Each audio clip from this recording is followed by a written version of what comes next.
parce qu'après elle tombe petit à petit. C'est vrai?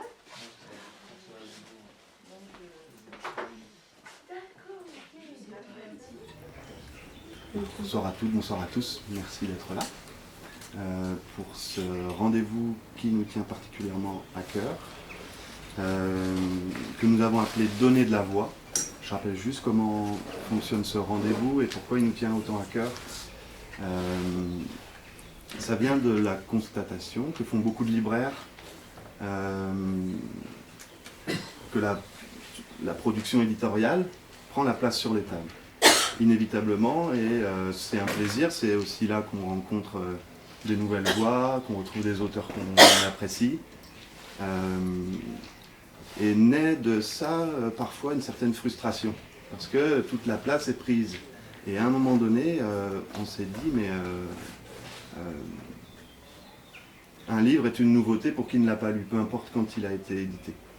Et est venue l'idée du fond, du catalogue et de l'éditeur, de l'éditrice, et du travail que font ces personnes dans l'ombre, cachées derrière les auteurs, et qui nous aident énormément par leur ligne éditoriale, par leur travail acharné sur les livres, sur les auteurs, à y voir clair dans toute cette production. On a eu envie à un moment donné de les sortir de l'ombre et de les mettre un peu dans la lumière, et en tout cas de leur donner une visibilité dans notre librairie, de faire de la place que naturellement on ne fait pas à un catalogue. C'est pour ça que depuis 2 semaines, vous voyez les livres de Sabine Vespizer à une place de choix dans la librairie, et ce catalogue va rester pendant 2 mois, 3 mois, sous les yeux des lectrices et des lecteurs. C'est un rendez-vous qui prend une forme hybride. En réel, ce soir, c'est le cœur de ce rendez-vous. Mais aussi sur les réseaux sociaux, on anime, on a posé des questions, vous irez voir sur notre site des extraits de livres qu'on a lus, qu'on a fait lire à Juliette et le collectif et autres choses inutiles. Questions-réponses. C'est un rendez-vous qu'on apprécie particulièrement. Et on est ravis de recevoir Sabine Vespizer pour ce 3e rendez-vous, cette 3e édition de Donner de la voix. Je laisse Mario m'expliquer ce choix parmi tous les éditeurs qui existent. Pourquoi Sabine Vespizer? Eh bien oui, pourquoi Sabine Vespizer? Alors, déjà parce qu'on a en commun d'avoir 20 ans toutes les deux. Elle a 20 ans d'édition et moi j'ai 20 ans de librairie.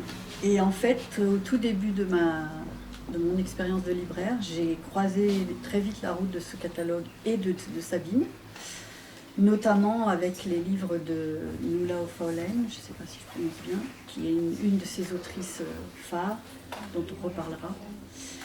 Et donc, en fait, depuis le début, depuis qu'on a eu cette idée de donner de la voix, qui est venue d'ailleurs d'Aurélie, il faut leur rendre ça, moi je disais Sabine, Sabine, Sabine, Sabine, et à chaque fois il disait non mais attends, d'abord...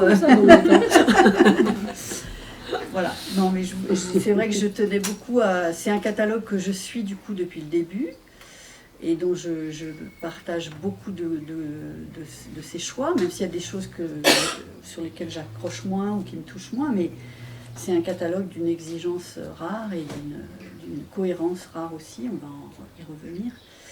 Et du coup, voilà. En plus, on avait reçu déjà deux hommes, donc il était temps de recevoir une femme. Donc voilà. Et on a repoussé parce qu'on devait se faire cette rencontre à l'automne dernier. Et c'était compliqué à ce moment-là de faire des rencontres à cause de toutes les mesures sanitaires. Et du coup, on a préféré reporter. Si bien qu'il s'est passé une année entière, presque jour pour jour, entre nos deux dernières, entre notre dernier donné de la voix et celui-ci. Voilà. Et donc, c'est tout. Je crois que c'est tout. Merci. Je suis ravie d'être là. Merci d'être là. Merci à vous. Vous deux que je connais moins bien, mais que j'apprends à connaître. Et merci pour vos coups de cœur et ce travail de fond. Et à Marie-Aube, en effet, enfin, on a toujours 20 ans, c'est le slogan que j'ai choisi pour célébrer les 20 ans de la maison. Mais en effet, Marie-Aube fait partie de ces tout premiers libraires qui ont permis, qui me permettent d'être là aujourd'hui, c'est-à-dire qui ont pris le relais de mes choix, les ont fait connaître à des lecteurs, ont fait ce qui est tellement important pour un éditeur, c'est-à-dire créer le son. Hein, j'aime beaucoup le titre de votre manifestation, donner de la voix, parce que la question du son, elle est fondamentale pour faire passer des textes. En fait, vous avez devant vous des passeurs à un endroit différent de la chaîne du livre. Moi, je choisis des manuscrits ou des livres étrangers en langue étrangère, on en parlera peut-être. Et vous choisissez dans la production des livres que vous mettez en scène, que vous décidez de défendre. Et tout le travail pour moi, éditrice de création, dont la mission est de faire connaître mes auteurs, de faire arriver mes auteurs à des lecteurs, c'est d'arriver à créer un son. Or, dans des librairies de ce type, et Marie-Aube, je t'ai connue, on s'est connus naguère, dans une librairie qui est aussi très importante pour moi, qui est la librairie Quai des Brumes à Strasbourg, qui est, moi je suis originaire de là, mon nom l'indique peut-être, de l'Est en tout cas, d'Alsace, et sur le chemin de la fac, à l'époque, il y avait Quai des Bateliers, une librairie qui s'appelle toujours Quai des Brumes, avec un fondateur incroyable, amoureux de la littérature contemporaine, qui m'a fait découvrir la littérature contemporaine. Moi je faisais des études de lettres classiques. Donc j'ai commencé avec lui à comprendre ce que c'était que le métier de libraire, et évidemment en commençant à travailler dans l'édition, je l'ai compris d'autant mieux. Donc cette idée de création du son, elle est fondamentale, et bien évidemment ce qui nous fait vivre tous, c'est l'amplification du son. C'est que vous, lecteurs, vous vous empariez des livres que vous, libraires, conseillez, et que vous mettiez en action ce qui fait que les auteurs peuvent exister, c'est-à-dire la meilleure manière de faire lire un livre, c'est encore le bouche à oreille. Donc quand vous avez lu Noëlla au Follen et que vous avez dit à vos amis, tiens, tu devrais lire ça, c'est formidable. Et c'est vraiment cette chaîne de son qui s'amplifie, qui nous réunit tous, je crois. Alors ces rencontres, elles ont ceci de particulier qu'on a à cœur, quand on invite un éditeur comme toi ce soir, de préparer, de penser et d'animer la rencontre tous les trois, de la construire ensemble. Voilà, donc c'est une rencontre, on va te soumettre à la question, te poser quelques questions. Avec plaisir, je suis là pour ça. Voilà, tu parlais de son, de sonorité, quelque chose est très important dans le premier contact avec le livre, c'est l'objet, mais c'est également sa première phrase. Donc va ponctuer cette rencontre quelques moments où on lira des débuts de romans en aveugle, tu ne sauras pas lesquels, et nous avons toute confiance en toi et en ta connaissance de ton catalogue, et nous savons que on te propose cet exercice-là. Ok, voilà, pas de stress, mais en tout cas pour entendre les voix de ces premières phrases et de ces auteurs si singuliers. Une bonne idée. Voilà, pour le déroulé de cet échange. Et donc peut-être qu'on démarre par le commencement des éditions, Sabine Vespizer. Les premiers textes ont été publiés en 2002, en août 2002. C'est ça, ouais. 3 textes, Les Bruyères de Bécon de Robert Belleret, alors que je ne peux pas montrer là, on l'avait plus. Celui-ci, Diane Meur, La vie de Mardochée de Lowenfels, écrite par lui-même, et Vincent Borel, Baptiste. Par cette entrée, en fait, on voulait peut-être que tu nous expliques la genèse, le projet des éditions, Sabine Vespizer. Pourquoi te lancer à ce moment-là, lancer ta propre maison, voilà, tes débuts en tant qu'éditrice. Et alors les débuts en tant qu'éditrice, est-ce qu'on remonte à l'archéologie vraiment, ou est-ce qu'on remonte juste à le passage vers cette indépendance? Le passage vers l'indépendance, c'est l'envie de mettre une énergie, un amour de la littérature au service des textes et des auteurs que je publierai, que je publie donc aujourd'hui, plutôt qu'au service des rouages d'une plus grande maison. J'ai appris mon métier chez Actes Sud, qui n'est pas loin, qui est une maison magnifique, et j'ai vu se développer le catalogue d'Actes Sud. Et je me suis retrouvée à un moment donné dans cette grande maison, dans cette maison qui devenait grande, comme un scientifique, par exemple, qui adore être à la paillasse avec ses pipettes jaugées, faire ses expériences et travailler travailler son sujet, et qui petit à petit monte dans la hiérarchie, qui devient chef de labo, qui commence à faire beaucoup d'administration, qui commence à déléguer ce qu'il aime. Et je me suis dit, au fond, moi, fondamentalement, j'ai su au bout de 15 ans ou presque chez Actes Sud que mon métier fondamental, c'était être éditrice. C'est-à-dire vraiment travailler le texte, incarner pour un auteur que j'ai déjà publié le désir du texte suivant, l'accompagner le mieux possible. Et pour ça, j'avais envie de créer un lieu de taille raisonnable. Et une maison d'édition identifiable. Merci d'avoir mentionné dès le début, Benjamin, le mot catalogue et d'avoir parlé de cette exigence et de cette singularité en même temps. L'idée, c'est d'arrêter avec cette production où j'avais le sentiment qu'un clou chassait l'autre et que quand vous travaillez dans une grande maison, je ne sais pas quels sont vos métiers aux uns ou aux autres, mais plus les maisons sont grandes, plus les secteurs sont cloisonnés. Et donc, moi, j'étais dans mon couloir de nage d'éditrice, mais quand il s'agissait de s'occuper de fabrication, évidemment, je n'y connaissais pas grand-chose parce qu'il y avait un service de fabrication, heureusement. Puis le livre, une fois fabriqué, terminé, était passé au service commercial, au service de presse, etc. Et il y a une espèce de sentiment de frustration parce évidemment, on se projette dans le livre suivant, mais tout va trop vite. Donc, et ça s'appelle simplement... petit à petit, l'industrie qui gagne. Enfin, l'industrie, c'est la vitesse, c'est l'immédiateté, c'est la production, c'est la croissance, etc.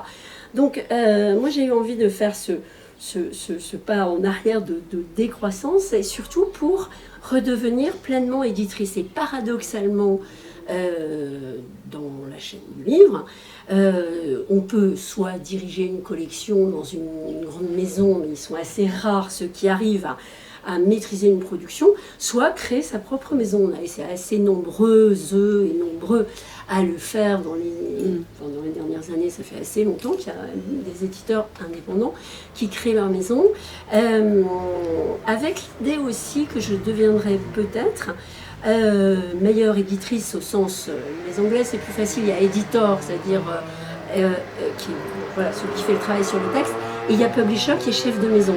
Et je me suis dit que je deviendrais peut-être meilleure éditrice en devenant chef de maison, c'est-à-dire en sachant, en connaissant l'ensemble de la chaîne du livre. Parce que, évidemment, quand on crée une maison, il faut tout inventer. La forme, l'objet, décider de la commercialisation, décider de la couleur de la maison, si vous voulez. Et c'est chouette que tu montres, Aurélie, ce livre de Vincent Borel, parce que l'histoire de cette maison, ça a toujours été de la découverte.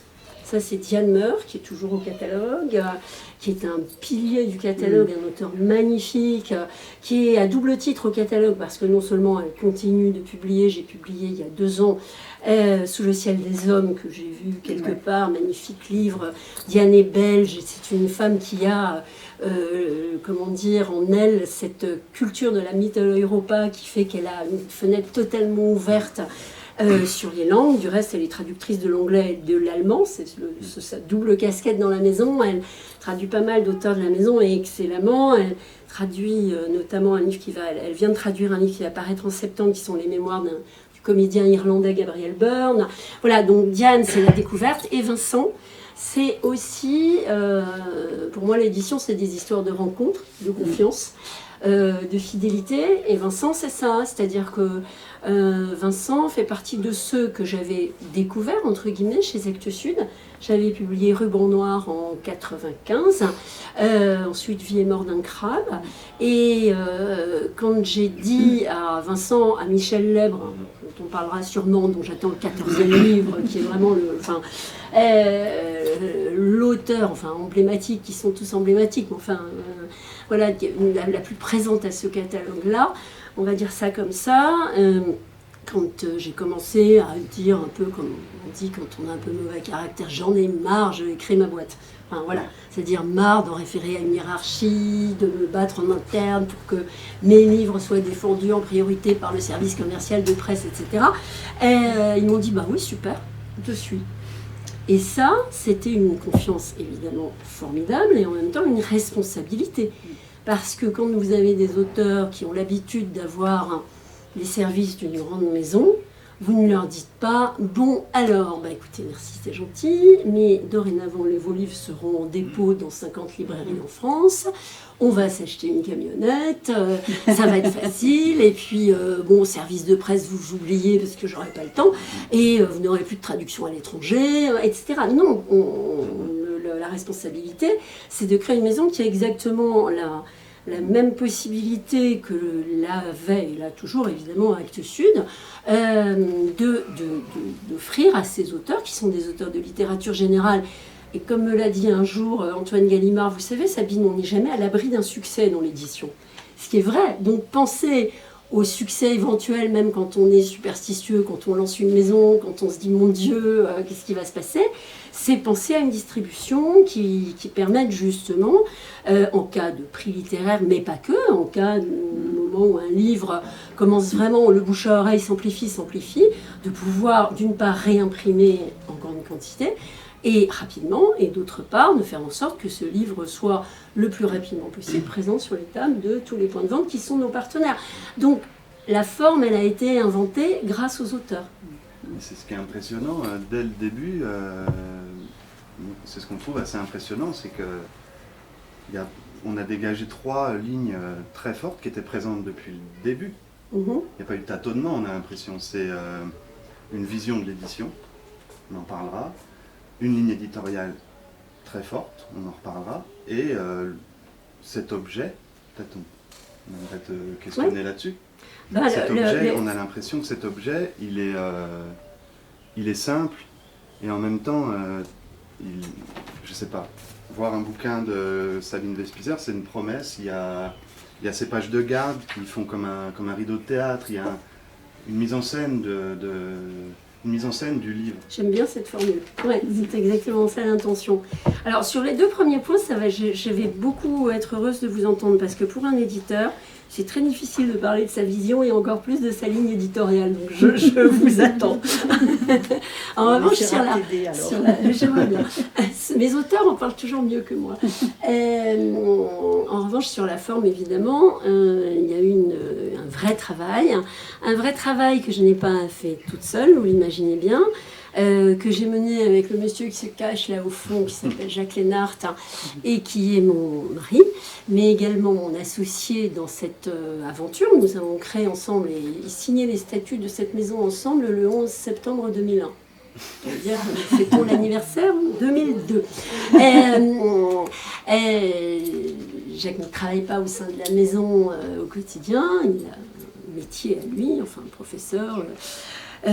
chercheur en sociologie et voilà, moi je travaille au quotidien évidemment dans la maison plus qu'au quotidien.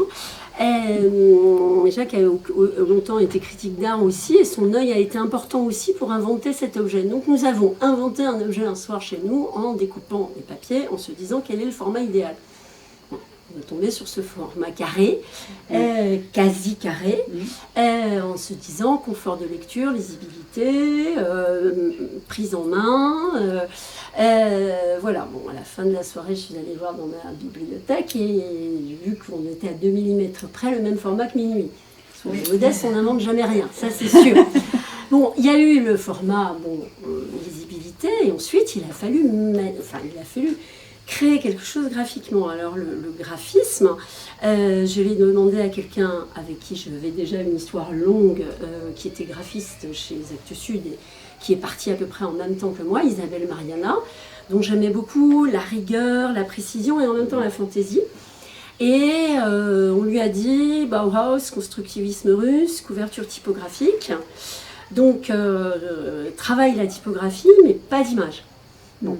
Évidemment, je venais d'Actes Sud, où les formats étaient longs, les couvertures étaient illustrées, etc. Et le distributeur que j'ai choisi au moment où j'ai commencé à chercher diffuseur distributeur, celui que j'ai choisi, en fait, a eu l'intelligence de me dire « Ouais, on voit que vous venez d'Actes Sud, vous. Donc, on va vaguement vexé, mais bon, je fais de la maison indépendante, mes enfants, ça n'a rien à voir, etc. Je m'émancipe, je suis grande désormais. » Il me dit, bah ouais, vous avez fait le contraire, mais dans le même esprit. Donc évidemment, on réagit toujours avec ou contre son éducation. Bref, donc Isabelle nous a soumis quatre possibilités de maquettes, et tout de suite ça a été ça, on n'a pratiquement rien changé. Et après, il y a eu aussi, c'était très important, la rencontre avec le fabricant, avec l'imprimeur. J'ai assez longtemps erré en regardant des commerciaux de grosses imprimeries, qui me disait ouais, votre format carré, vos gardes. Les gardes, déjà qui a beaucoup travaillé en Allemagne, c'est lui qui a rapporté cette idée. L'édition allemande fait beaucoup ça, la théâtralisation, et j'aime bien l'idée de la mise en scène, ce que tu disais. Et donc il me disait ouais, bof. Je raconte ça un jour à une amie qui travaillait aux Belles Lettres, il me dit mais non, mais j'ai qui il faut l'imprimerie Paillard à Abbeville, ils nous impriment tous les Guillaume Budet, enfin les collections de l'Université de France, là, les bilingues, enfin voilà, qui sont des livres magnifiques. Rencontrez-le, vois-le, etc. Et cet imprimeur qui n'est pas un commercial, qui est un imprimeur, arrive chez nous, dans notre appartement, s'empare d'un livre, sur la table basse, dit ouais, mais ça c'est un papier couché, ça c'est une main à 5, ça c'est telle fabrication, etc. Et ça c'est, voilà, ça c'est du Time, ça c'est du Garamond. Bref, un vrai connaisseur de la typographie et qui comprend ce qu'on veut faire. Et donc, Paillard est toujours, histoire de fidélité aussi, l'imprimeur depuis 20 ans. Il y a des relations de confiance, d'amitié, enfin, qui se sont développées au fil de ces années.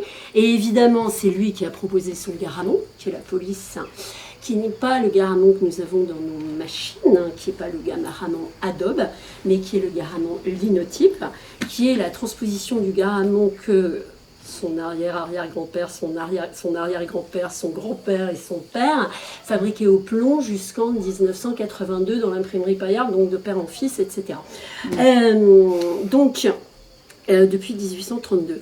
Donc il y a eu ça, et puis il y a eu aussi, avec ces deux formidables professionnels que sont Isabelle, Mariana et Frédéric Paillard, le travail sur la mise en page. Ce qu'on appelle des blancs tournants, c'est-à-dire ce qui apporte le confort et la lisibilité, les marges, ce qu'on appelle l'interlignage, les titres courants, on sait toujours où on en est dans les livres. Tout ça, l'endroit du folio, enfin, comme disent les Belges, c'est gai parce qu'on a tout à inventer quand on crée une forme. Mais ce que je savais en tout cas, c'est que la forme ne changerait pas, en tout cas. C'est que l'idée, c'était de mettre en musique aussi cette phrase que j'aime beaucoup de Christian Bourgois, qui est une maison d'édition, c'est une maison, c'est un lieu. C'est-à-dire que je ne prétends pas que tout le monde aura envie d'entrer dans ma maison d'édition, mais au moins que ceux qui y entrent sachent pourquoi, et qu'il y ait une cohérence, et qu'ils se rendent compte qu'en tant que lecteurs, ils sont respectés, et qu'en tout cas, quand ils verront ces couvertures, ils sauront que c'est chez nous que ça se passe. Voilà, pardon, cette longue réponse. C'est une forme complètement indémodable, donc oui. Effectivement, depuis 20 ans, ça n'a pas évolué, ou très peu. Ça n'a absolument pas du tout. Ça n'a pas bougé. Ben, là, tu as le premier, ouais. Là, tu as le tout dernier. Voilà. Ça n'a pas du tout changé. Ouais. Et je trouve que c'est important aussi de parler d'un lieu, parce que nous, on tient aussi beaucoup à dire qu'une librairie, c'est avant tout un lieu, avec des livres, certes, mais aussi avec des gens. Nous, les libraires, et puis vous, et les lectrices et lecteurs. Donc c'est la notion de lieu, elle peut habiter, incarner, c'est important pour nous. Ben, on partage ça, on partage beaucoup de choses. Hein. Enfin, on partage ce rôle de passeur, mais on partage aussi des tailles d'entreprises qui sont assez équivalentes. Moi, je suis j'ai plus de choses en commun avec vous sur un plan entrepreneurial qu'avec un groupe d'édition, c'est extrêmement clair. Ouais. Et la vraie différence, c'est que vous êtes libraire, je suis éditrice. C'est-à-dire que dans l'édition aujourd'hui, l'anecdote l'anecdote qui circulait comme une blague il y a 20 ans est devenue la réalité. C'est-à-dire, l'anecdote, c'est dans un dîner à New York, on demande à un patron de groupe s'il lit tous les livres qu'il publie. Et il répond « Oh yes, but not personally ». Donc, oui, mais pas moi-même. Voilà. Donc, c'est ce que nous partageons. En effet, c'est un métier. C'est un artisanat au quotidien qui s'appuie sur l'industrie indispensable. Mais au quotidien, l'esprit d'un lieu ici, c'est l'artisanat. Et dans la maison d'édition aussi. Non, non, ce n'est pas vrai. Vous mentez. Vous n'avez pas cessé de mentir depuis votre reddition et votre bannissement. Vos lettres, un tissu de fausseté. Votre mémoire, des inventions, produits de votre malice et de votre fourberie. Ne m'avez-vous pas accusé de vous avoir persécuté, en protégeant votre famille, l'évacuant en douce vers la France, en exemptant vos maîtresses de la flétrissure à l'encontre des commandements de mon beau-frère? Allons donc. Persécuteur, moi, je n'ai pas... Mon Dieu, j'étouffe. Mon cœur halète. Je l'entends battre avec force, cogner contre ma poitrine, à la défoncer, épuiser ce qui me reste d'énergie. Bravo, Jean-Claude Fignolet. Bravo. Donc, celui-ci. Magnifique, Une heure pour l'éternité. magnifique auteur haïtien, malheureusement disparu trop tôt, donc un seul livre au catalogue, mais magnifique auteur haïtien. Monologue du général Leclerc à l'agonie, qui, voilà, enfin, au moment où Haïti gagne son indépendance, et au moment où ils vont bouter les Français hors d'Haïti, enfin un moment fondamental pour Haïti, c'est-à-dire 1804, c'est le premier pays colonisé à s'être affranchi. Il le paye suffisamment cher, enfin en ce moment, encore aujourd'hui, le sujet est vraiment brûlant d'actualité, puisqu'il y a eu une enquête très, très, très fouillée du New York Times qui est parue il y a 2 mois à propos de la dette haïtienne, c'est-à-dire qu'ils ont certes conquis leur indépendance, mais la France leur a demandé comme dédommagement après le départ des colons une dette absolument colossale qu'ils ont doublement remboursée, puisque la dette en elle-même plus les intérêts. Donc c'est ce qui a commencé à mettre ce pays sur le flanc. Et Yannick Lahens était à Paris la semaine dernière, enfin il y est toujours, et on a organisé un dîner à la maison, parce que ça aussi c'est une maison, c'est de recevoir les auteurs, avec 2 intellectuels haïtiens pour qui le sujet c'était ça, c'était que faire pour marquer cette question de la dette, comment réagir, comment obtenir réparation, à tout le moins symbolique. Donc voilà. Ouf, je m'en suis sortie pour le premier. Bravo, premier test réussi. Je reviens à cette notion-là de la maison, et pour approcher de ce qu'on y trouve dans cette maison. Chez vous, chez toi, dans ce catalogue, on y trouve de la littérature, j'ai envie de dire uniquement, mais essentiellement, des récits parfois, mais des romans, surtout des romans. Des voix françaises, des voix de la francophonie, des voix du monde entier, des textes qui apportent des éclairages sur des vies, des pays, des parcours, l'art, des cultures. Et tous ces ouvrages-là, alors il y a ce que l'on y trouve et il y a aussi ce que l'on ne trouve pas. Aucune distinction sous forme de collection. Voilà, j'aimerais t'amener à parler de cette ligne en fait du projet dès le départ de publier de la littérature. Les maisons d'édition ressemblent à ceux qui les font. Il se trouve que moi j'ai toujours lu de la littérature. Je me suis toujours sentie plus chez moi dans la fiction que dans la non-fiction. Et j'ai toujours, paradoxalement souvent, beaucoup plus appris en lisant de la littérature qu'en lisant des sciences humaines. Et je me rends compte que j'ai surtout beaucoup de mal à lire des textes où il n'y ait pas une aventure de la langue. Et je crois que c'est ça qui fait littérature. Je lis évidemment avec le plus grand bonheur des essayistes qui écrivent, qui ont une langue, mais j'ai beaucoup de mal avec l'absence de langue, enfin je veux dire une langue plate, véhiculaire, où il n'y a pas d'invention de la forme. Donc littérature, parce que c'est ce que j'aime et c'est ce que je lis le plus, et je pense que quand on a la prétention d'éditer des textes, il faut au moins un peu connaître le champ dans lequel on travaille. C'est-à-dire, vous vous inquiétez beaucoup pour moi demain matin si je vous dis « Ah, mais je vais créer une collection de poésie, de théâtre, etc. » Je suis totalement... Enfin, il m'arrive d'en lire, bien sûr, mais je suis totalement incompétente. C'est-à-dire qu'être éditeur, c'est être lecteur avant tout, être super lecteur, et avoir surtout dans la tête à la fois une histoire de la littérature, ce qui est, voilà, ça a été l'objet de mes études, enfin, je veux dire, j'ai eu enseigné les lettres classiques, qui plus est, je continue de lire, bien sûr, des classiques, et aussi de continuer de se tenir informé au quotidien de ce qui paraît, pour savoir dans quel champ, dans quel champ on joue, quoi, enfin, dans quel... donc oui, de la littérature pour ça, pour l'aventure de la forme, pour le plaisir du texte, pour l'idée que quand on lit Dion, Terre des Oublis, quand on lit Claire Keegan, irlandaise, sur la question des Magdalene Sisters et du sort réservé aux filles mères, comme on disait, quand on lit Yannick Lins, La couleur de l'aube, Louis-Philippe d'Alembert ou Jean-Claude Fignolet, on s'imprègne de manière sensible de territoires qu'on ne connaît pas forcément. Moi, j'ai appris quantité de choses en lisant, évidemment, et en publiant, bien entendu. Alors, je suis perdue, ça y est. Parce que j'ai une petite lecture à te proposer. C'est le col. Le soleil de l'Atlantique aimante une âme tourmentée. Il tire à lui ses humeurs sombres et les dissipe. Il a pouvoir de transformer son chemin de croix en viaduc céleste. À Cadix, cité blanche pendue au menton de la péninsule ibérique, un homme est descendu vers l'océan pour s'éblouir jusqu'à l'étourdissement. Accomplir des noces avec la lumière, quitte à risquer un malaise, il y est prêt, plutôt que d'affronter les ténèbres qui lui collent aux trousses.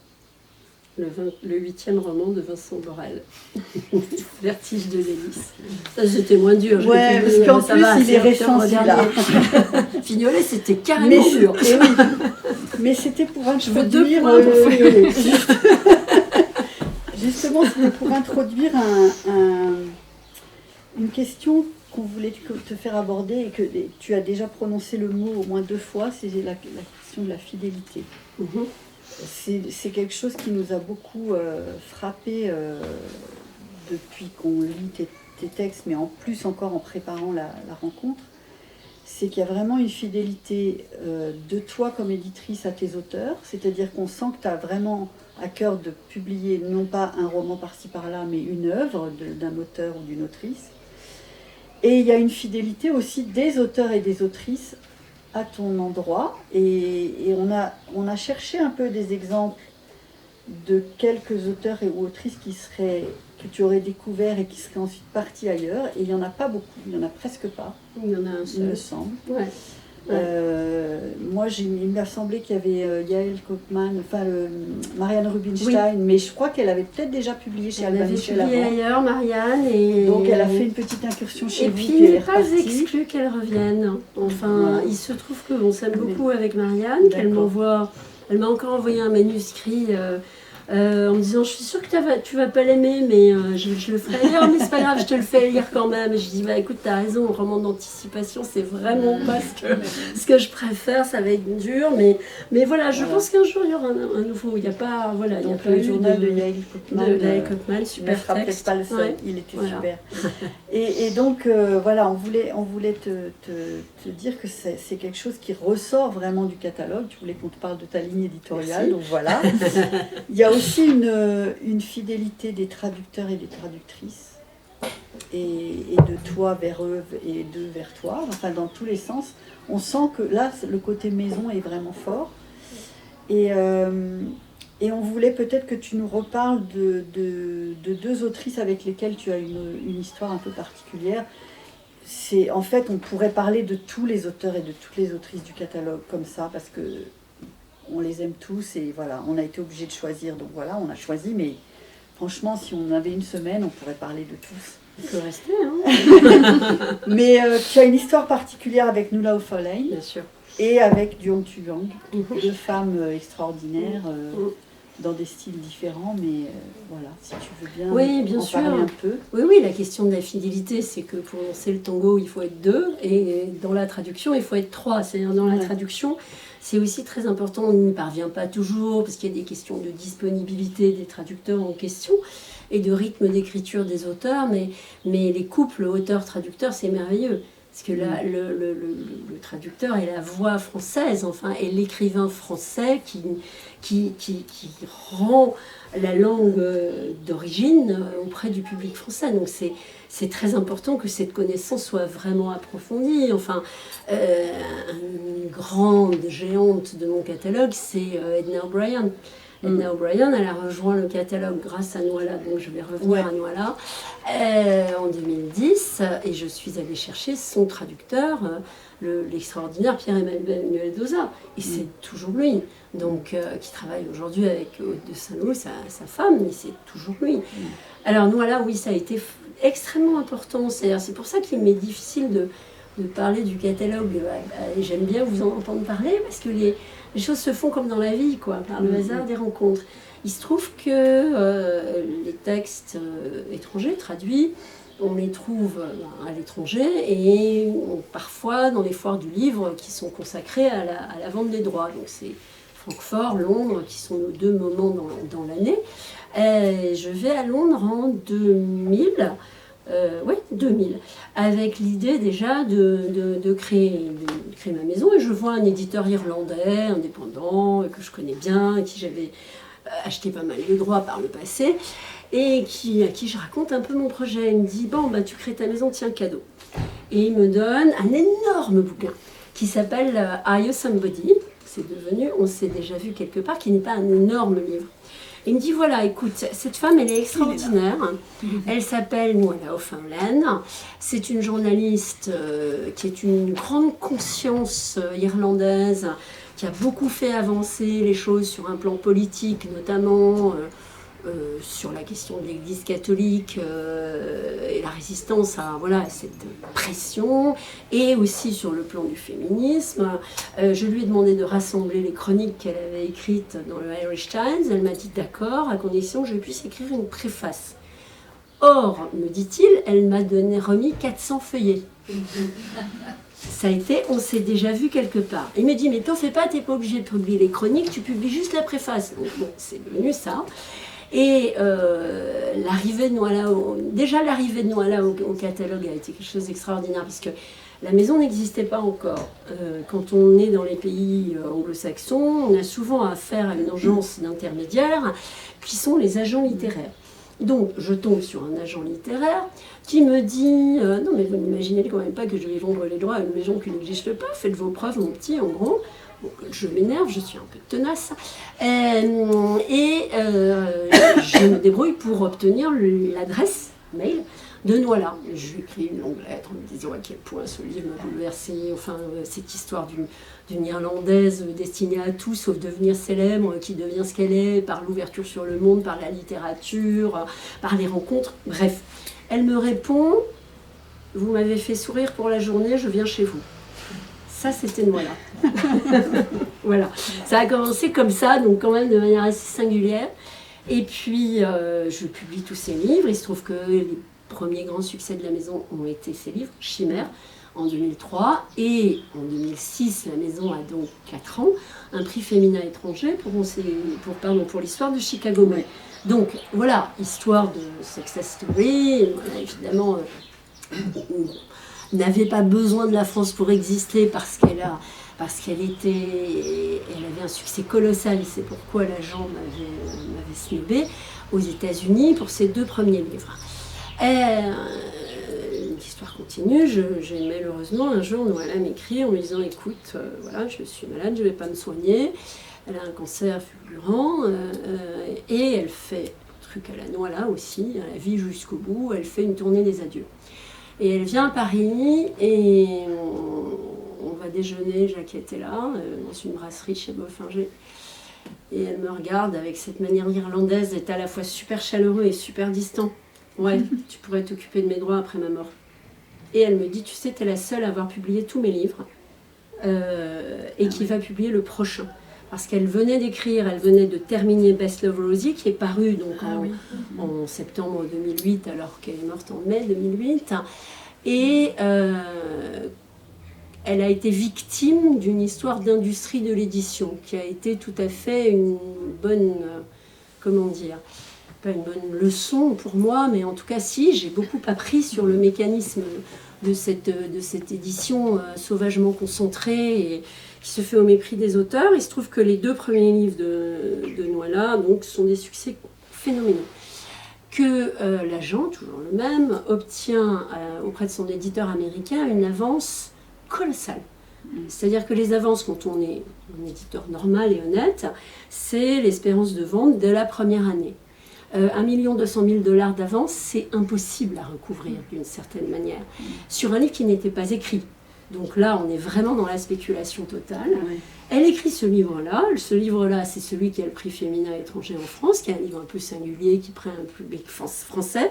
L'histoire d'une hors-la-loi irlandaise, écrite en miroir, avec la propre histoire de Nuala O'Follen, elle-même rebelle et résistante. Et ce livre ne marche pas du tout aux États-Unis. Et du coup, Nuala ne se retrouve plus bankable. Donc, le dernier n'avait plus d'éditeur. Et elle savait qu'elle n'en avait plus pour longtemps. Et elle savait que j'allais être la seule à publier ce texte-là. Donc, elle me confie les droits. Et voilà, là aussi, on est en 2008. Donc, ça me bouleverse, ça m'honore et ça me donne une sacrée responsabilité.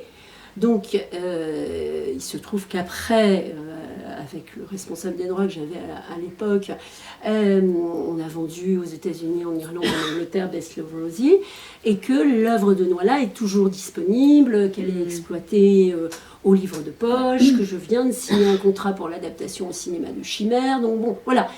Et alors, Nuala est importante pour elle, déjà, en tant qu'écrivain, en tant qu'elle-même, en tant que femme qui s'est inventée écrivain, en écrivant cette préface qui est devenue des mémoires, qui l'a autorisée à écrire de la fiction, Chimère, etc., qui est un livre sublime. Mais elle est aussi très importante parce que je deviens son exécutrice littéraire. Et que, devenant son exécutrice littéraire, je rencontre toute sa famille. Je vais évidemment aux obsèques, je rencontre son meilleur ami. Pour ceux qui ont lu Chimère, si vous vous souvenez de Jimmy, personnage du journaliste copain de l'héroïne, avait pour modèle quelqu'un qui est devenu un de mes meilleurs amis aussi, et que je vois sans cesse, qui vient à Paris, enfin, etc. Et par qui aussi est arrivé ce catalogue irlandais. Oui. Parce qu'un jour, je dîne avec lui à Londres, il me donne Antarctica, Claire Keegan, qui arrive grâce à lui, et aussi grâce à sa traductrice qui m'avait en même temps, il y a parfois des alignements comme ça, des bons alignements d'astres, qui m'envoient en même temps quelques nouvelles de ce recueil. Et puis surtout un jour, et Luke me dit, Nuala aimait beaucoup Claire Keegan, enfin voilà. Et un jour, Luke, qui s'appelle Luke Dodd, me dit, tu sais, tu connais Edna O'Brien? Je dis, oui, je connais Edna O'Brien. Bon voilà, tu sais, elle en a marre d'être publiée dans un catalogue, enfin, elle était chez Fayard en l'occurrence, et elle en a marre de faire partie des meubles, il ne se passe rien pour ses livres. Et bon, vous savez comment les auteurs sont entre eux, enfin, vous ne le savez pas, mais ils sont parfois un peu rivaux aussi, hein, même si les maisons d'édition sont des grandes familles. Et Edna me fait dire que si Nuala O'Follen a eu un prix féminin en France, il n'y a aucune raison qu'elle ne l'ait pas.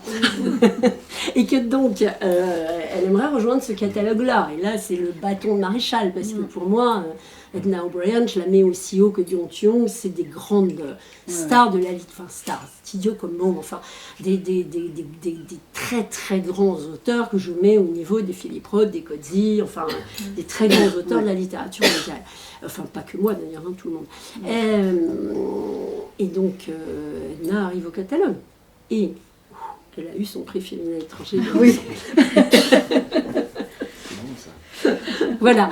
Et puis après, évidemment, quand on s'installe dans un territoire, moi, je n'avais pas un tropisme particulier. Enfin, je n'avais pas plus de tropisme plus particulier pour l'Irlande que celui de nous tous Français qui adorons aller en Irlande sans nous rendre compte que c'est une terre rétrograde où à la campagne les femmes sont encore totalement bafouées et où Claire Keegan me dit au secours je m'en vais, c'est insupportable ce pays. Bref, mais nous on voit voilà, enfin, les murets, les champs, la mer, enfin, la chaleur, les pubs, enfin bon, bref. Mais il se trouve que cette île qui est une île, est un incroyable réservoir d'écrivains, parce que précisément, c'est étouffant. Donc on écrit pour y échapper. C'est, enfin, je veux dire, l'insularité, elle fonctionne comme ça aussi pour Haïti, d'une certaine manière. Et donc, voilà, on m'envoie des textes irlandais, je découvre des jeunes auteurs. Claire ou Edna me disent, tu devrais lire ça, c'est formidable. Elles l'ont fait avec les mémoires de Gabriel Byrne, et voilà, il y a une ligne comme ça qui n'est pas du tout une collection. Je n'ai pas répondu à ta question sur l'absence de collection. Pour moi, la littérature, c'est de la littérature. Oui. C'est-à-dire qu'on ne va pas mettre des cases, des étiquettes, ouvrir un tiroir pour le remplir. Enfin, ça n'a pas de sens. Ce sont des textes avec une aventure de la langue, point. Et Byung Chul Young, alors? Oui, oui. Alors, Byung Chul Young, ça aussi, c'est une sacrée histoire. Byung Chul Young, c'est lié au fait...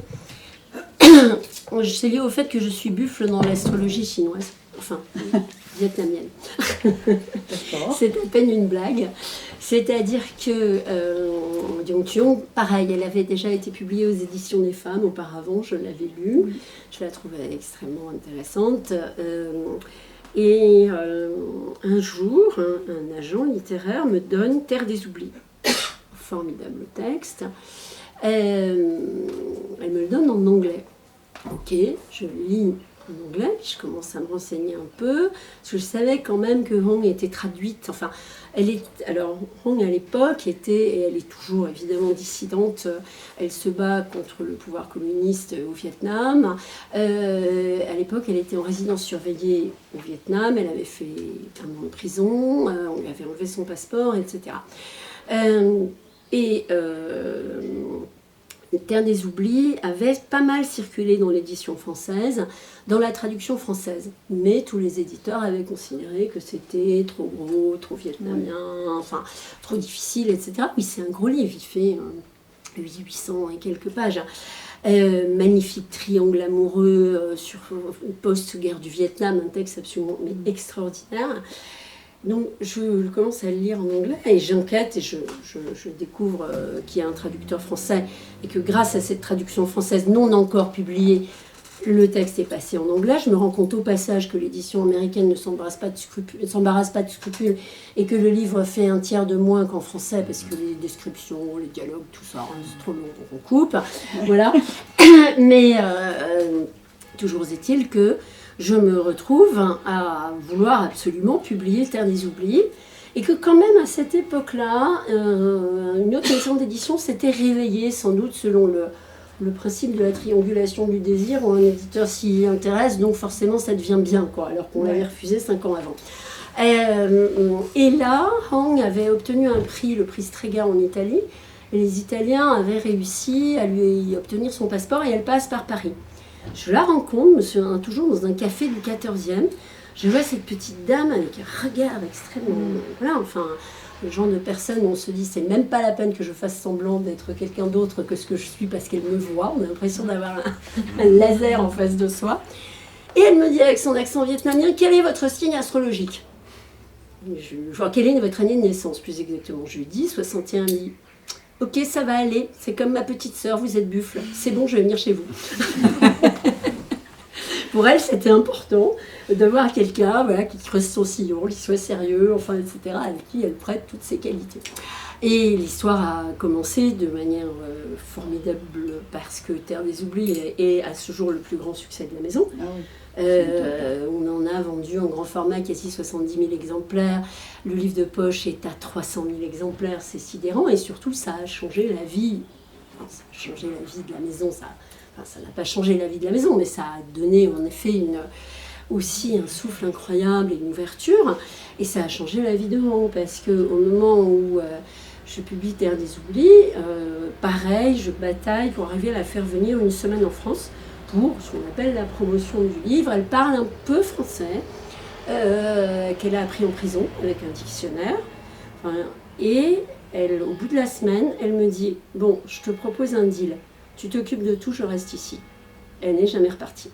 Elle a continué à publier des livres, elle habite toujours à Paris, en exil, elle continue, là, elle n'écrit plus pour le moment parce qu'elle bataille politiquement très, très fort. Toujours est-il que c'est une histoire d'une force incroyable. La mauvaise nouvelle, c'est qu'elle ne parle pas mieux français qu'en 2006. Et comme dit un de ses amis, Rang est la seule personne qui vive à Paris depuis presque 20 ans et qui ne parle moins bien français que quand elle est arrivée. Mince alors.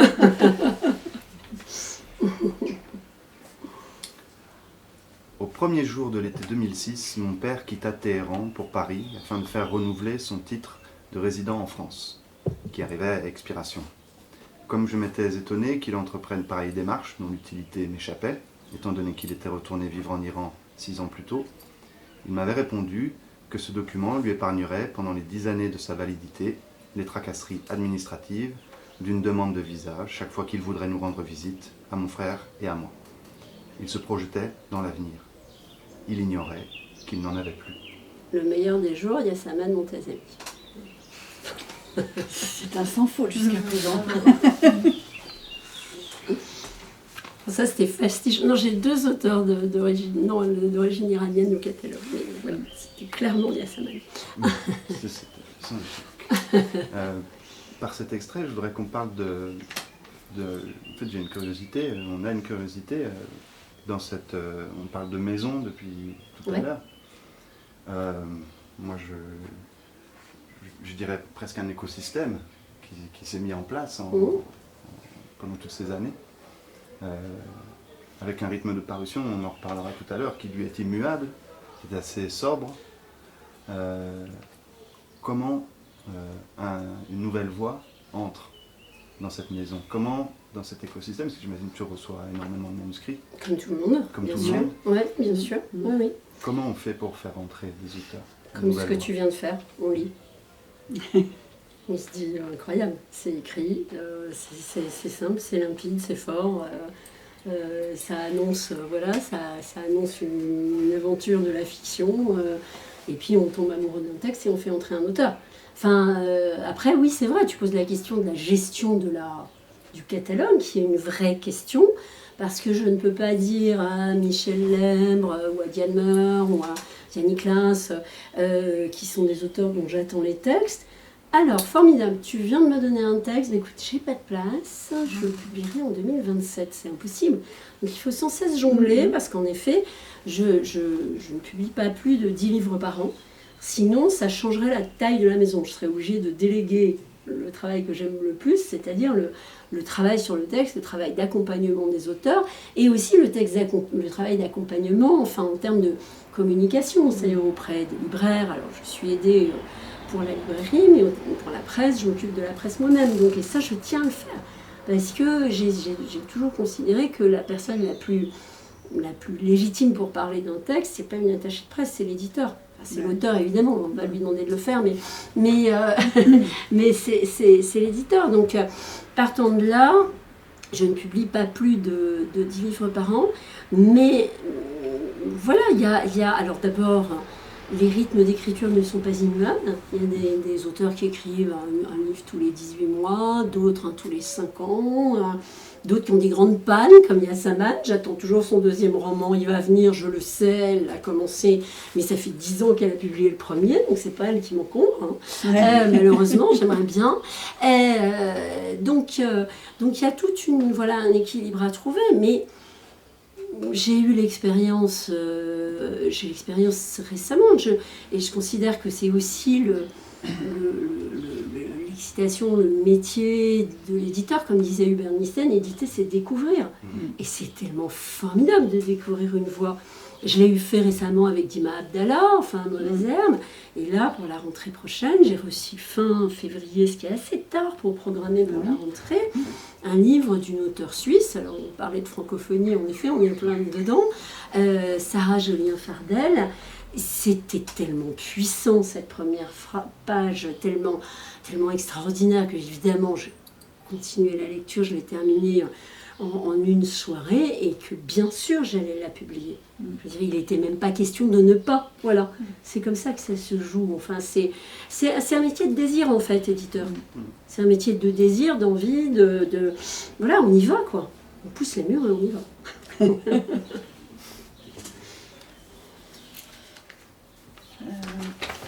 suis en train de me faire piquer, non je sais plus maintenant si c'est à moi ou... Oui, c'est à moi, justement, de rebondir sur le rythme de parution. Mais on a changé, avant c'était pas à moi, alors je suis perdue un petit peu. Je fais ça, ouais.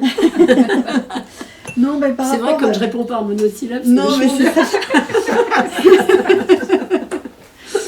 Non, moi je voulais te faire revenir un petit peu sur...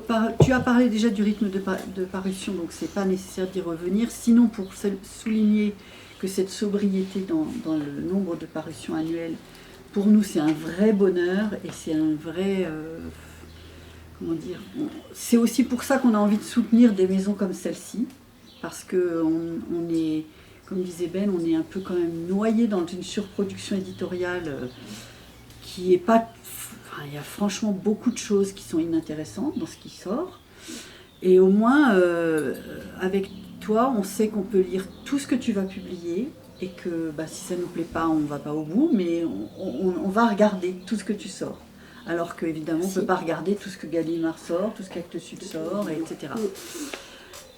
Donc ça, c'était juste pour insister sur cette chose-là qui pour nous est vraiment en miroir aussi de notre exigence de faire des choix, et des choix de plus en plus stricts. On a du mal, on en reparlait encore là, cette semaine. On se disait qu'il faudrait qu'avant qu'on voit un représentant, on se rappelle chaque fois que attention, ne prends pas trop. Voilà. Mais je voulais te faire aussi revenir sur cette fameuse collection de poches. On a montré Anwala Ofaïlaïn, il y a eu aussi Ramani, il y a eu aussi Tariq Ali qui ont été publiés dans cette collection, quelques-uns. Et puis, je trouvais que la ligne graphique était bien en cohérence avec le grand format. toujours Isabelle Mariana. Voilà. Et puis, malheureusement, cette collection, elle n'a pas duré, donc on était un peu triste. Mais tu devais avoir des bonnes raisons de ne pas la continuer. Là, on va parler d'économie du livre, en fait. Voilà. C'était ça la question. C'est ça le sous-entendu. C'est-à-dire que la collection de poches, moi, je l'avais, dès la création du catalogue, j'ai commencé à céder les droits à des maisons de poches qui sont des maisons industrielles, les grandes collections de poches qui sont présentes dans d'autres endroits que dans les librairies indépendantes, et qui donc font de l'abattage, mais ça n'empêche pas un bon travail. Enfin, quand ils rééditent Dion, voilà, j'ai mentionné les résultats, ils sont formidables, ils travaillent très bien. Donc moi, je cède, et je cède toujours indifféremment, Point, livre de poche, folio, à une époque 10-18, mais 10-18 a beaucoup changé, donc plus 10-18. Voilà, donc essentiellement, oui, folio, livre de poche, Point, je crois que j'en ai pas vraiment. Un peu j'ai lu, mais à la marge. Toujours est-il que c'est aussi, la session poche à l'extérieur, c'est aussi une question économique. C'est-à-dire que les maisons d'édition de poche, et surtout dans les dernières années, où le marché a changé, où la crise économique fait que le marché poche a explosé et que les lecteurs achètent plus volontiers des livres moins chers pour essayer, quitte à revenir au grand format après, font que les éditeurs de poche sont très à la recherche de titres. Et que les sessions en poche, là où on vend de l'immatériel, on vend le droit à une maison de poche de reproduire notre livre, sont souvent très rémunératrices parce que les maisons sont très concurrentes. Donc, il arrive d'aller aux enchères parce qu'ils veulent absolument tel titre.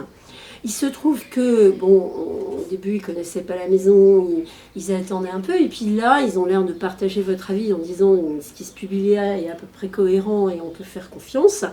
Et en gros, je vends presque systématiquement les nouveautés que je publie avant parution, parce qu'ils sont absolument au taquet. Donc, et là, récemment encore, sur le livre le premier roman dont je vous parlais, Sa préférée, Sarah Jolien-Fardel, j'ai appris une règle économique du grand monde de l'édition commerciale, qui est que certaines les maisons de poche pratiquent aussi les préempts. C'est-à-dire que j'envoie, alors là on envoie des PDF, le PDF de Sa préférée, livre sur la violence familiale, livre d'émancipation, enfin livre âpre, caillouteux, merci, tu l'as dit, ancré dans les montagnes valaisannes, enfin vraiment un livre incroyable. Et le lendemain, j'ai un coup de téléphone de la directrice éditoriale du livre de poche qui me dit « Tu pratiques le préempt ?» Je lui dis « Mais si tu m'aurais expliqué ce que c'est, oui, peut-être. » Et elle me dit « Voilà, je te fais une offre suffisamment intéressante pour toi et pour l'auteur pour que tu ne fasses pas monter les enchères auprès de la concurrence. » Voilà. Donc, vous comprendrez que c'est une manière, d'une part, de consolider une trésorerie. Vous imaginez, souvent vacillante quand on publie 10 livres par an de littérature. Les mauvaises années, on a d'autres... voilà, c'est quand même souvent très très difficile. Il faut vraiment avoir les nerfs très solides en se disant « Mais non, ça va remonter, c'est toujours remonté. Il va y avoir un succès, c'est pas possible que ça continue comme ça. » Mais donc, le poche, les sessions à l'extérieur sont... juste apporteuse de trésorerie, c'est pas rien, enfin je veux dire, c'est le nerf de la guerre, et d'autre part élargissent le lectorat bien sûr. Alors, il se trouve que pas mal de mes confrères éditeurs indépendants ont créé dès leur propre création, leur propre collection de poche, mais ils publient plus que moi. Il n'empêche quand même qu'arrivé en 2015, je me dis, c'est dommage, il y a dans ce catalogue pas mal de livres, qui ont même quelques livres qui ont moins bien marché, qui n'ont pas été achetés par des maisons de poche, ou des livres en grand format qui arrivent à épuisement. C'était le cas de livres d'André Bucher, de livres de Zahir Rahmani, etc. Et ce serait quand même pas mal que j'ai créé ma propre collection de poche, mais je vais publier peu, etc. J'en parle à la directrice, Karima Gamjit, la directrice de la distribution. Elle éclate de rire, elle me dit « Tu peux toujours y aller, mais ça va absolument pas marcher. Je te signale qu'une collection de poche, c'est du commerce, c'est de l'industrie. Donc si tu ne fais pas de la quantité et si tu n'as pas de tête de pont, tu vas te planter. Mais vas-y, essaye. » Ok. Au bout de 17 titres, je suis allée à Canossa, je lui ai dit « Karima, tu avais tellement raison. » Et voilà, parce qu'à un moment donné, on ne peut pas non plus jouer sur tous les fronts. C'est déjà un métier de joueur terrible que d'être éditeur de littérature en grand format. Je ne vais pas double peine en plus prendre le risque de perdre de l'argent avec une collection de poche qui est supposée être rémunératrice. Donc malheureusement, et elle est très belle, je l'aime beaucoup et je suis contente de les voir, mais ça n'avait vraiment aucun sens économique, à vrai dire. Voilà. D'accord. Je suis navrée.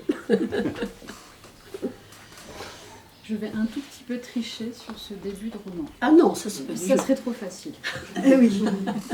pervers. Joli nom pour un naufrage. 3 syllabes de sang, un son de claque et de défaite. Pour nous les hommes. Le 7 mai 1954, après 57 jours et 57 nuits âpres, nous rendons les armes, vaincus par les troupes vietnamiennes. Dien Bien Phu. Marc Alexandre. Et le premier mot du Bambé. livre. Voilà, le premier mot c'est Dien Bien Phu. C'était trop facile. Alors ça peut sembler particulièrement brûlant en ce moment de poser dans le contexte éditorial actuel, voilà, la question de l'indépendance. C'est quelque chose qui est éblouissant, fascinant dans ton parcours, dans le parcours de la maison, d'avoir su depuis ces 20 ans rester indépendante, d'avoir donc gardé cette lignée et d'être encore là et que la maison fonctionne aussi bien. Et voilà. Comment tu as su garder cette indépendance? Alors ça, c'est une bonne question. L'indépendance, c'est de l'interdépendance. Donc je dirais d'abord grâce à vous. C'est-à-dire que, bon, voilà, l'indépendance, c'est pas une vertu en soi. Mais donc grâce à vous, libraires, lecteurs, enfin grâce à ceux qui sont là quand ça ne marche pas, c'est-à-dire à ceux qui lisent, qui quand même vendent un minimum requis pour que voilà, l'année passe parfois en perdant de l'argent, mais sur qui on peut compter le jour où il y aura un livre qu'ils pourront défendre pour y aller à fond parce qu'ils savent bien que c'est dur. Grâce aussi, il faut le dire, à la politique du livre en France.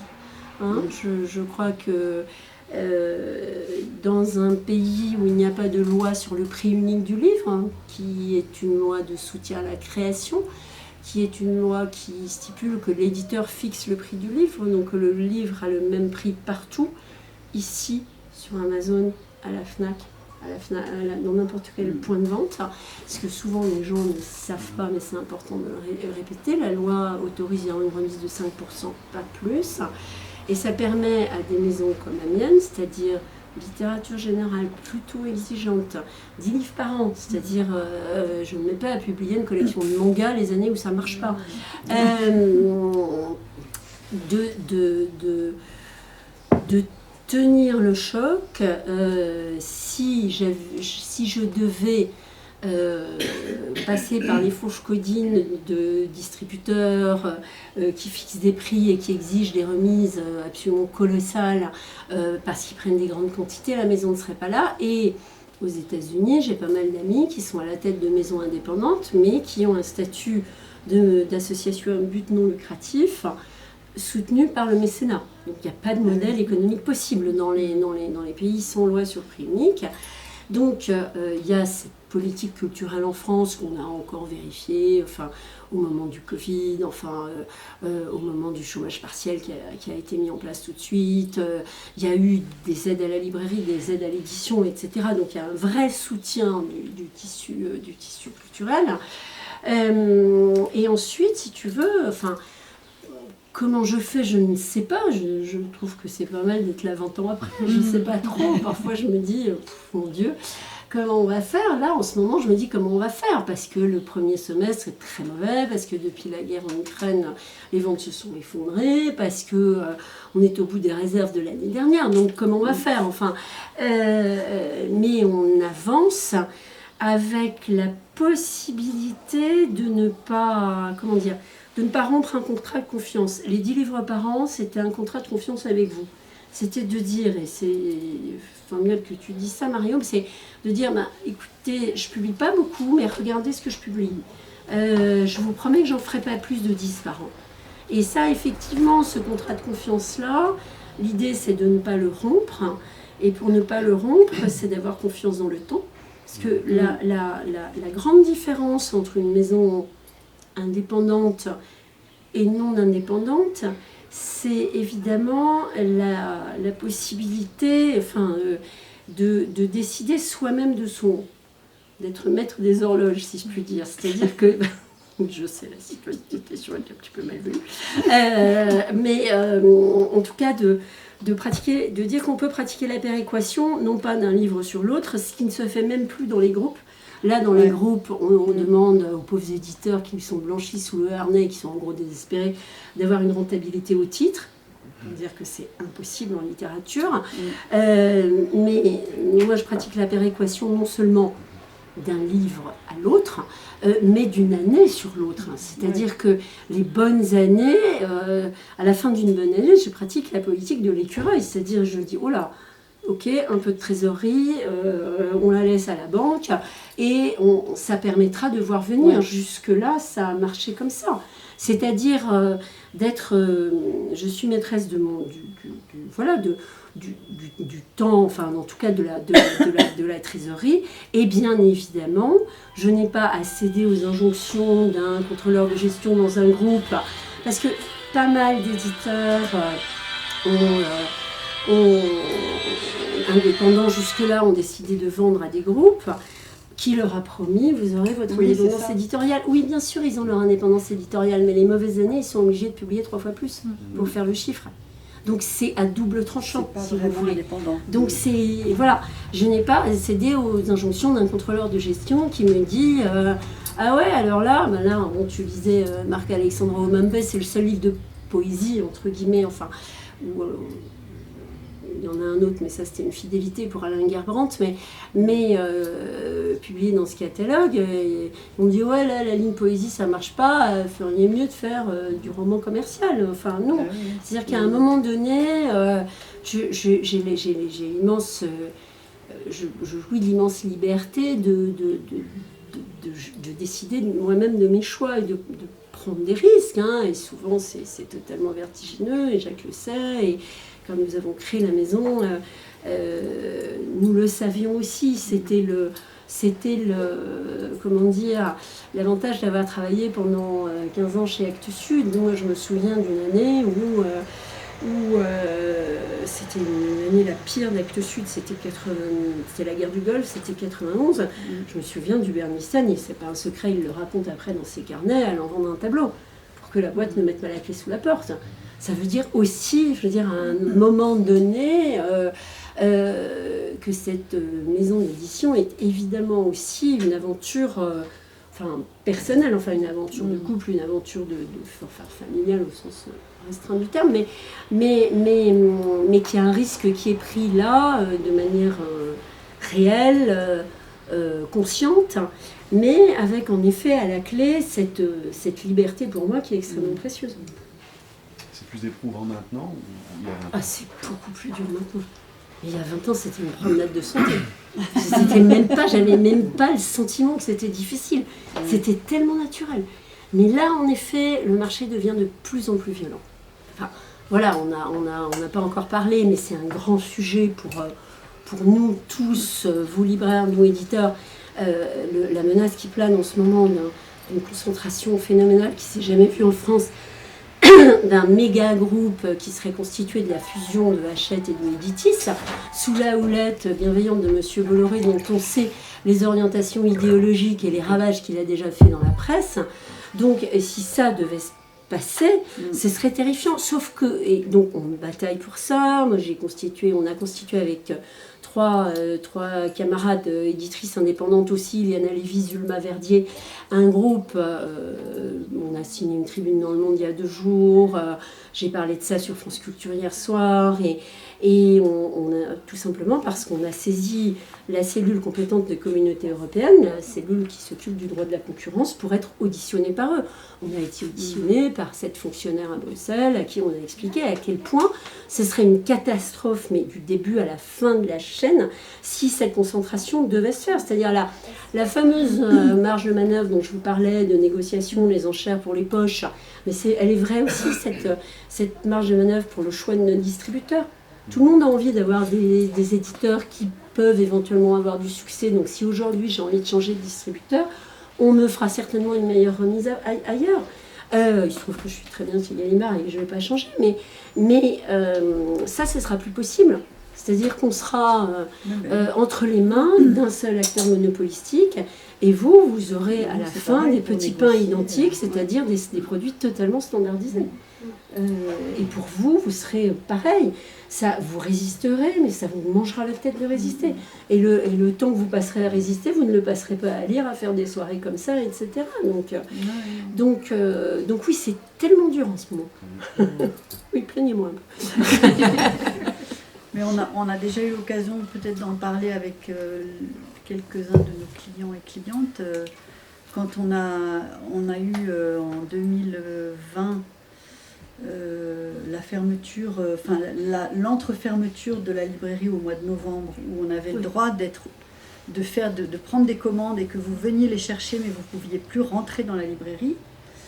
On a vu une différence énorme dans ce qu'on vendait, c'est-à-dire qu'on a arrêté complètement de vendre ce style de catalogue qu'on choisit, qu'on défend, qu'on lit et qu'on met en avant, et on a vendu plus que les objets médiatisés, Riyad Satouf, parce que les gens en entendaient parler, alors que s'ils rentrent chez nous, ils vont voir autre chose. Et on s'était fait la réflexion, si ça doit durer, nous on va arrêter d'être libraire, parce que si c'est ça être libraire, c'est plus notre métier.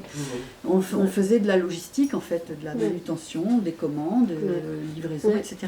Et de fait, on sait très bien qu'une grosse concentration comme celle que j'espère ne se fera pas, reviendrait aussi un peu au même, parce que du coup ça nous défavoriserait nous au niveau économique, comme tu l'as dit, parce qu'on aurait beaucoup plus de mal à se positionner commercialement face à une énorme boîte. Et en plus, ça défavoriserait évidemment tous les petits catalogues indépendants qui jusqu'à présent, arrivent à vivre et à trouver leur place. Pour illustrer ce que tu dis, j'ai sorti en novembre 2020 ce genre de petites choses de Claire Keegan. Normalement, Claire Keegan est une locomotive du catalogue. C'est un auteur qui a du succès. En plus, il est magnifique. Deuxième confinement arrive, rien ne se passe. Et je suis désespérée. Et quelques libraires m'appellent en disant « J'en ai marre de me prendre d'acheter des palettes de Riyad Sattouf. » Moi, j'adore Riyad Sattouf, j'ai rien contre lui. Mais j'en ai marre et j'arriverai à rien conseiller, ce que tu disais. C'est ça. Vous avez rouvert et en un mois, on a vendu 15 000 exemplaires de ce genre de petites choses. C'est-à-dire la force du conseil. Mettre les livres entre les mains des lecteurs. Moi, mon économie, elle repose sur une phrase simple. Vous trouvez en librairie ce que vous ne cherchez pas. C'est simple, et pour ça, il faut aller en librairie. D'ailleurs, la vente en ligne, elle existe chez moi, bien sûr, et les pourcentages sont extrêmement parlants aussi. C'est-à-dire que pourcentage de vente en ligne que Amazon, Fnac, sont habituellement de 3-4%, ce qui est déjà beaucoup. Mais dès qu'un livre a du succès, il passe à 14-15%. C'est facile de vendre un livre qui se vend. Ben oui. C'est juste ça. Tout le monde est capable de le faire. C'est en revanche faire découvrir un livre, prendre le risque, il faut le lire, il faut le conseiller, il faut parler, il faut vous convaincre vous. Vous disiez quoi ce truc là, la vie de Mardochée de Lowenfels, écrite par lui-même, Diana, on ne connaît pas, Vespizer, on ne connaît pas, ça se passe dans le Saint-Empire romain germanique au XIVe siècle, on s'en fout. Mais si, prenez-le, c'est formidable. Ben, voilà, on en a vendu 5000 en septembre 2002. Mais vraiment grâce à la librairie. Alors, dernière petite lecture, mais ça va être facile. La scène se rejoue chaque année, des années 70 à la fin des années 80. L'aéroport de Moscou, gris, sale, terrifiant. 2 douanières les repèrent de loin. Voilà les Géorgiennes, dit la plus âgée. La phrase, prononcée en russe, grinçante. Kessané appréhende la suite. On l'attrape par le bras, on la sépare de leur mère et on les entraîne, elle et Tina, dans la pièce sans fenêtre. Ce sont des enfants, dit Daredjan, leur mère, en russe, avant que la porte ne se referme. Ça, c'est du teasing pour vous, c'est un livre qui n'est pas encore paru. Et oui, parce qu'on voulait conclure quand même sur la rentrée. Sur la rentrée, alors tu nous as déjà beaucoup parlé de ce premier roman absolument incroyable qui s'appelle Sa préférée. Ouais. Donc celui-là, on n'a pas besoin peut-être de revenir dessus. Mais je voulais aussi lire un extrait de Ketevan Davrichevi, puisque c'est pour le coup une autrice fidèle de la maison. Absolument. Ouais. Elle publie aussi ailleurs, mais c'est d'autres romans, notamment des romans jeunesse à l'école des loisirs, mais quand c'est de la littérature adulte, vieillesse, c'est chez moi. La vieillesse, c'est chez toi, voilà. Et donc elle sort un nouveau titre qui s'appelle Nous nous aimions. Ouais. Et puis tu disais donc les mémoires de Gabriel Les Byrne. mémoires de Gabriel Moi Byrne. j'adore cet acteur, évidemment. Ah oui, évidemment. Il est trop beau et trop sexy. Le psy dans Thérapie version américaine, et puis Miller's Crossing, et puis Excalibur, et puis Usual Suspects, etc. Et il y a sa photo sur la jaquette, dès que vous la verrez, vous le reconnaîtrez. Ah oui, tiens, c'est vrai, c'est la première fois que tu fais ça d'ailleurs. Non, j'avais fait ça pour les mémoires d'Edna aussi, oui. sur Fille de la campagne. J'avais fait ça pour un pas de côté du catalogue, mais qui était une fidélité à Tariq Ali. J'avais publié son essai sur Lénine. Ah oui. Mais oui, donc la rentrée, Ketevan Davrichevi, qui écrit, voilà, qui fait un livre extrêmement juste, bien dans la lignée de ce qu'elle a fait jusque-là. Ketevan, tous les auteurs, les vrais auteurs ont un grand sujet. Ketevan, c'est vraiment la sortie de l'enfance. C'est, voilà, qu'est-ce qui se joue au moment où on entre dans le monde adulte. Et Nous nous aimions, c'est l'histoire d'une cellule familiale qui explose au moment de la mort du père, mais pas d'une cellule familiale tout à fait ordinaire, puisque c'est une famille d'origine géorgienne. Et cette mésentente, ce désamour, les racines sont aussi appuisées dans une histoire d'exil, dans une histoire de guerre, la guerre en Abkhazie, la guerre en Géorgie, la violence de cette première scène où en effet elles sont menacées par les douanières soviétiques, etc. Donc c'est vraiment un bon cru de Ketevan Davrichevi.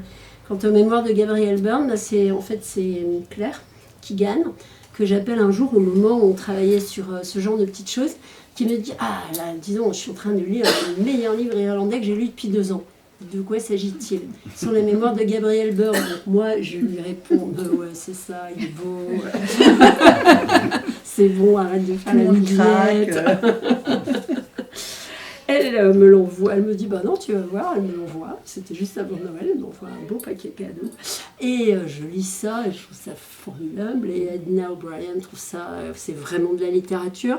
Et en fait, c'est la même histoire que Nuala O'Fallon. C'est-à-dire que c'est l'histoire d'un Irlandais timide qui passe sa vie à rêvasser, à glandouiller, qui fait des petits métiers, il essaie d'être prêtre mais il se fait virer du séminaire, il essaie d'être plombier, il se fait virer aussi, enfin bon voilà. Et comme il adore quand même le cinéma et le théâtre, malgré sa timidité, il va quand même s'embaucher dans une troupe de théâtre amateur et là il crève l'écran si je puis dire, en tout cas il émerge totalement. Borman le voit sur scène à Dublin, il l'embauche dans Excalibur. Mais le livre est formidable parce que ça n'augure pas pour les 20 prochaines années de la maison une lignée de mémoires de stars, mais il est juste incroyable parce que ce sont les mémoires d'une anti-star. C'est-à-dire qu'à chaque fois qu'il se met en scène, évidemment, dans sa vie de comédien, en fait, c'est pas lui. On a l'impression qu'il nous dit en filigrane, mais c'est qui ce mec-là? C'est pas moi. Une espèce de sentiment d'imposture, d'illégitimité, qui fait littérature de manière magnifique, qui le fait aussi puiser dans le tréfonds de ses angoisses, et il va très loin en racontant l'alcoolisme, ce qui vient de cette angoisse-là. Quand même un type qui monte les marches à Cannes pour Usual Suspects, qui le lendemain matin, qui est très très très très mal dans toute cette atmosphère, qui le lendemain matin doit avoir une séance photo, qui se barre par la porte arrière de l'hôtel et qui va s'enfermer dans une chambre d'hôtel à Nice, et personne ne sait où il est, tellement il est mal. Donc une angoisse existentielle face à cette personnalité publique, et en même temps ça lui donne un talent de comédien merveilleux et cette sensibilité, cette manière d'être toujours un peu à distance quoi. Et puis quand les Irlandais ont les pieds ancrés dans la terre et qu'ils savent le dire, c'est formidable. Et c'est juste ça aussi, ces mémoires, c'est l'Irlande quoi. Enfin, il est l'Irlande d'une certaine manière. C'est Nuala O'Fallon qui dit, je ne sais plus si c'est dans ses bouquins ou dans une interview, elle dit l'Irlande est peut-être le seul pays qui correspond à tous les clichés qu'on a sur lui. Et c'est vrai que tu retrouves ça chez Gabriel Byrne en fait. Absolument. Ouais. Absolument. Mais nous, on avait prévu de s'arrêter là. On a quand même passé presque 1h30 à te faire parler. Écoutez, je ne l'ai pas vu passer. Mais non. Je vais continuer à parler. Merci beaucoup Sabine. Merci à vous, c'était super cette conversation. Un bonheur de t'entendre. Un bonheur de parler avec vous. Merci.